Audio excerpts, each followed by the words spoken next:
संपूर्ण भारत की भूमि पर संपूर्ण विश्व में मकर संक्रांति महोत्सव मनाया जाएगा। लड्डू, तिल का गुड़ दान करो, मना नहीं है, पर संक्रांति पर्व का जब आप स्नान करें तो भगवान की अविरल भक्ति आपकी एकादशी भी है। आप सभी को बाबा देव अधिदेव महादेगा 2 दिवस तक संपूर्ण भारत की भूमि पर संपूर्ण विश्व में मकर संक्रांति महोत्सव मनाया जाएगा।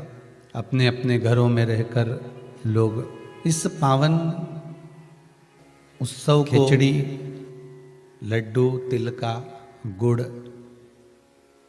और कुछ दान, और उसमें भी सबसे मूल दान है भगवान की भक्ति का दान, अर्थात भगवान के भजन स्मरण का दान। आप दान करो, मना नहीं है, परंतु ये प्लास्टिक की चाय की चलनी और आटा छानने की चलनी और प्लास्टिक के बर्तन और ये सब चीज़ें दान करना करो, आपका मन हो तो, हमारे की तरफ से कोई मना नहीं हो, पर सबसे बड़ा दान है भगवान के भक्ति का, भजन का दान, भगवान का भजन का दान। राम नाम, कृष्ण नाम, शिव नाम। प्रयास करिए मकर राशि के अंतर्गत जब सूर्य प्रवेश करे और आप जब मकर का स्नान करें और मकर संक्रांति पर्व का जब आप स्नान करें तो भगवान की अविरल भक्ति आपके भीतर समा, भगवान की अविरल भक्ति आपको प्राप्त हो और इस पवित्र भक्ति के बल पर, इस पवित्र भक्ति भगवान की सुंदर आनंदमय स्वरूप को धारण कर सके। महाराज आज सुंदर एकादशी भी है। आप सभी को बाबा देव अधिदेव महादेव की इस सुंदर आनंदमय एकादशी के लिए भी बहुत बहुत साधुवाद। अपने जीवन को सार्थक बनाने का प्रयास करिए, भगवान की भक्ति में डूबने का प्रयास करिए और जितना बन सके उतना भगवान की भक्ति में डूबने का प्रयास करिए। मंगल परिवार, गुप्ता परिवार, ऑस्ट्रेलिया का शर्मा परिवार अगर ये पावन मानसरोवर शिव महापुराण की कथा को करवा रहा है तो आपके भीतर ये भाव प्रकट होना चाहिए कि आप इस पावन कथा को सुनने के बाद आपके भीतर ये भाव प्रकट हो कि हम भगवान शंकर के कृपा पात्र होकर भगवान शिव की गंगा स्नान, यमुना स्नान, कुंड का स्नान, सरयू का स्नान, मानसरोवर का स्नान हम अपने भाव से कर रहे हैं, हम अपने दिल से कर रहे हैं। आवाज पकड़ रहा है, अपने मन निर्मल चित्त से, निर्मल भावों से, निर्मल मन हम भगवान को पाने का प्रयास करें तो भगवान मिलता। आज मकर संक्रांति का जो दिवस है वो कोई साधारण नहीं। आप लोग दान करते हो मकर संक्रांति में? कितनी चीजें दान करते हो? वो सुहागन माताओं को देते हो ना? क्या देते, कितने देते हो? 13, 14 कितने हैं? 14। कौन से पुराण में लिखा है कि 14 चीज देना चाहिए? अरे बोलते जाओ जरा जल्दी जल्दी, बड़ी मुश्किल से तो पकड़ाई में आते हो तुम शिवरी नारायण वालों। 14 चीजें दान देना है। किस पुराण में लिखा है? कोई तुमसे पूछ सकता है तो महाराज आप कह सकते हो अग्नि पुराण में वर्णन आता है। कौन से पुराण में लिखा है? अग्नि पुराण में लिखा। देव ऋषि नारद भगवान विष्णु के पास जाकर पूछते हैं, नारायण कृपा करिए। भगवान विष्णु ने पूछा क्या बात है, बोलिए। देव ऋषि नारद क्या चाहते क्या हो वो बताओ। महाराज हमें इतना सा बता दो, शिव जी के यहां जाते हैं तो पहले उनके द्वारपाल से पूछना पड़ता है अंदर जाने के लिए। ब्रह्मा जी के यहां जाते हैं तो ब्रह्मा जी के द्वारपाल से पूछना पड़ता है। इंद्र के यहां जाते हैं तो इंद्र के द्वारपाल से पूछना पड़ता है। हम जितनी भी जगह जाते हैं तो कोई ना कोई द्वारपाल से हमें पूछना पड़ता है अंदर जाने के। भगवान देवऋषि नारद कह रहे हैं नारायण से कुछ ऐसी कृपा कर दो कि हमें किसी से आज्ञा लेना ही नहीं पड़े। भगवान विष्णु तो उनकी बात को बस थोड़ा सा सुने और अंदर चले गए। नारद जी को लगा हमारा तो कोई जवाब ही नहीं दिया। नारद जी वहीं पर टिक गए, खड़े रहे, नाम जाप करते रहे। विष्णु वापिस आए और देवऋषि नारद से कहा एक काम करो, जब सूर्य मकर में प्रवेश करते हुए उत्तरायण की ओर जावे, उस घड़ी उस पल में देवऋषि नारद तुम 14 बार भगवान के नाम का, शिव नाम का दान दे दीजिए। भगवान नारायण के नाम का, राम नाम का, कृष्ण नाम का दान दे दीजिए। अब देखो यहां पर यह नहीं लिखा कि प्लास्टिक का डब्बा दो, समझ लेना जी जी हो अच्छे से। कि लोगों ने दान को कितना भ्रष्ट कर दिया वो बताया जा रहा है। अग्नि पुराण में यह नहीं लिखा कि तुम प्लास्टिक की चाय की चन्नी दो 14, बाल्टी दो 14, या प्लास्टिक का डब्बा दो 14 है। यहां पर यह नहीं लिखा है कुछ भी हो। यहां क्या लिखा अग्नि पुराण में कि मकर संक्रांति के दिन जब सूर्य उत्तरायण भाव में प्रवेश करे, मकर में जावे, उस समय पर देवऋषि नारद तुम्हारे मुख से अगर 14 बार भगवान के नाम का दान 14 जीवों को दे आओगे तो किसी भी देवता के पास जाओगे, तुम्हें परमिशन की जरूरत नहीं पड़ेगी, तुम डायरेक्ट प्रवेश कर जाओगे। डायरेक्ट तुमको अगर वैकुंठ में डायरेक्ट प्रवेश करना हो तो बिना पूछे, तो उसके लिए कहा ही मकर संक्रांति पे दान दो। तो किस चीज का दान देना है महाराज? प्लास्टिक का डब्बा नहीं, बाल्टी नहीं, चन्नी नहीं, फिर किस चीज का दान? तो कहा अगर देवर्षि नारद आप दान दे रहे हो तो 14 नाम का दान दीजिए, 14 जीवों को नाम का दान दे दो, भगवान के नाम का भजन करो। और अगर संसार के लोग दान दे तो किस चीज का? तो के अन्न से बड़ा कोई दान, अन्न से बड़ा कोई दान रहे हो।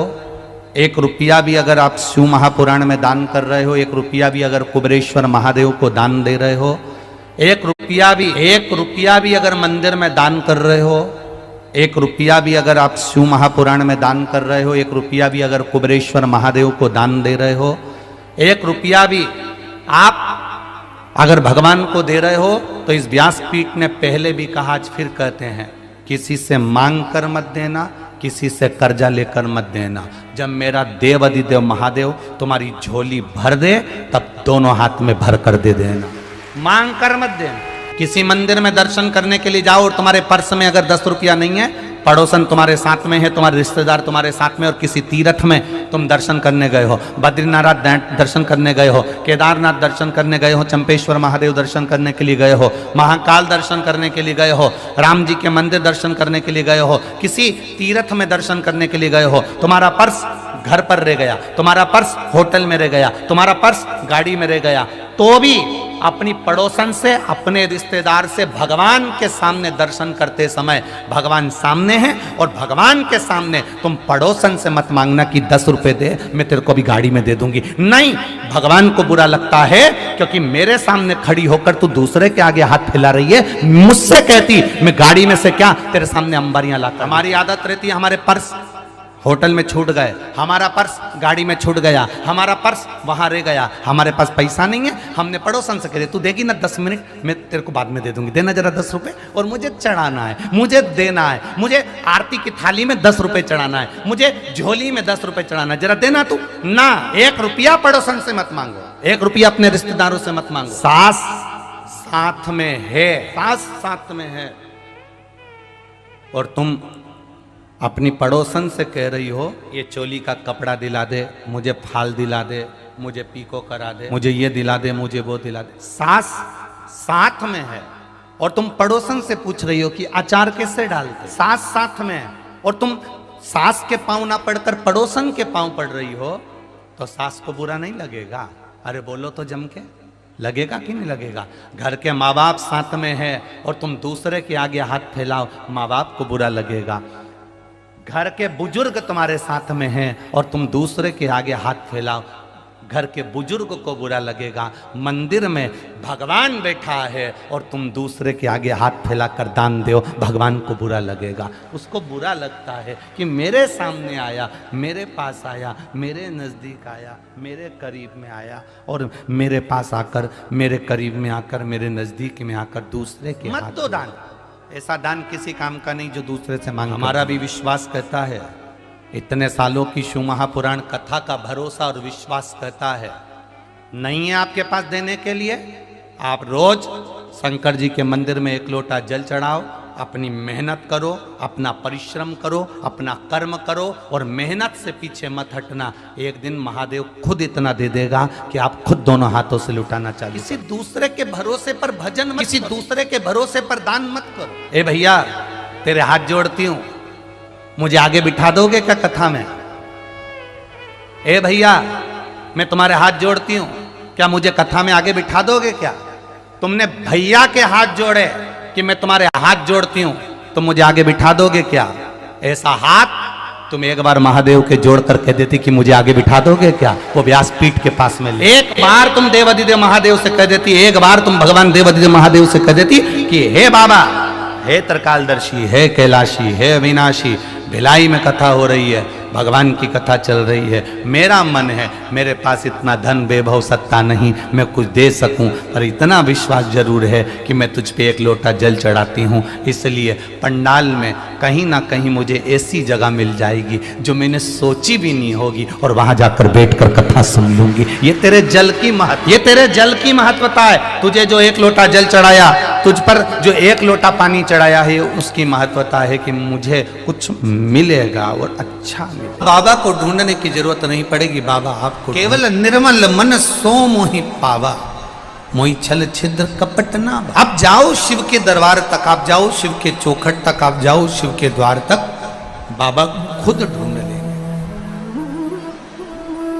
स्वयं अपनी भक्ति के बल को बढ़ाना पड़ेगा हमको। दुनिया ताने देगी, दुनिया गाली देगी, दुनिया अपशब्द कहेगी, फिर भी आपका विश्वास नहीं डिगना चाहिए, आपका भरोसा नहीं टूटना चाहिए। माता पार्वती मैया का जो अवतार हुआ, ये माता सती, दक्ष प्रजापति की कन्या माता सती, जो शिव जी के साथ में ब्याही थी, और विवाह होने के बाद माता सती को भगवान देवादिदेव महादेव लेकर कुंभज बाबा के आश्रम में, शिव महापुराण की कथा कह रही है कि कुंभज बाबा के आश्रम में माता सती को लेकर गए, अगस्त बाबा के यहाँ ले जाकर, कुंभज बाबा के यहाँ ले जाकर अगस्त ऋषि के यहाँ कथा को सुनने बैठे, कथा श्रवण करने के लिए विराजमान हुआ।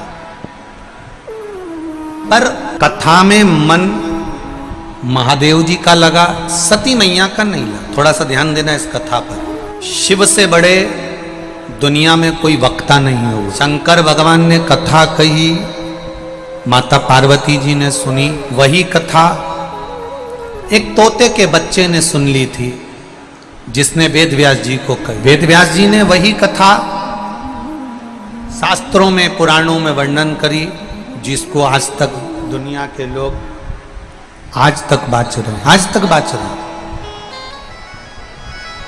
शिव जी जैसा कोई वक्ता नहीं, और शिव महापुराण की कथा कह रही है, भगवान शंकर का संवाद कह रहा है, शिव जी जैसा वक्ता नहीं और शिव जी जैसा कोई श्रोता नहीं। चंचूला देवी का पति बिंदु प्रेत योनि में चले गया, चंचूला देवी का पति बिंदु जब प्रेत योनि में चले गया, तब चंचूला देवी ने देवादिदेव महादेव से प्रार्थना करी कि मुझे कथा करवाना है शिव महापुराण की, और कोई जजमान नहीं मिल रहा, इस कथा का कोई जजमान नहीं है।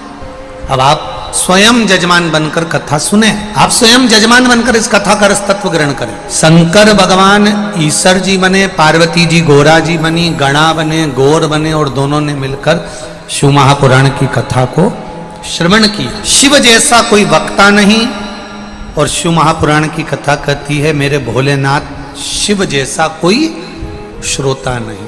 इसलिए शिव महापुराण की कथा, भगवान शंकर की संवाद, भगवान शिव महापुराण की कथा कहती है, भगवान शंकर का संवाद कहता है कि जितने भी शिव महापुराण के सुनने वाले श्रोता आते हैं, जितने भी शिव महापुराण की कथा को सुनने वाले आते हैं, ये केवल श्रोता नहीं होते हैं, केवल श्रोता नहीं है।